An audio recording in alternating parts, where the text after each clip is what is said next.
King Polydectes was a real piece of work. This guy, he wanted to get rid of Perseus, so he gave him a suicide mission. "Hey, Perseus," he said, "all fake smiles. Bring me the head of Medusa, will ya?"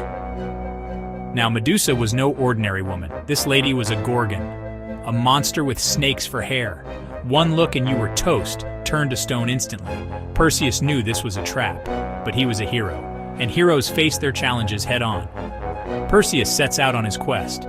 It wasn't going to be a walk in the park. This guy was going up against a monster, and not just any monster, but Medusa herself. The pressure was on. Perseus's journey was a real odyssey. He traveled to the ends of the earth, facing all sorts of dangers along the way.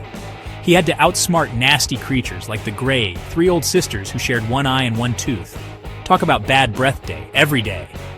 Then there were the Gorgons, Medusa's sisters, who could turn you to stone with a glance. Perseus had to be careful. One wrong move and he would be a goner. The sea was treacherous, full of storms and monsters. Perseus was a brave warrior, but even he felt a shiver of fear sometimes. But he couldn't give up. He had to prove himself. Luckily, Perseus wasn't alone. The gods decided to give him a helping hand. Athena, the goddess of wisdom and battle, lent him her polished shield. It was so shiny it could reflect anything, even Medusa's deadly gaze. Then there was Hermes, the messenger god, who gave Perseus his winged sandals. These babies allowed him to fly. Talk about an upgrade. With the gods on his side, Perseus felt more confident. He was ready to face Medusa.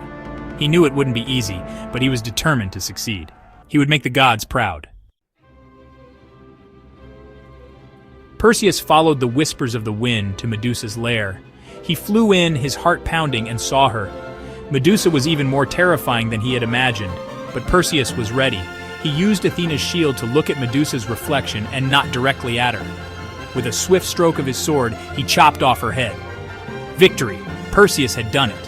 He had defeated the Gorgon. He had faced his fears and come out on top. This wasn't just about chopping off a head.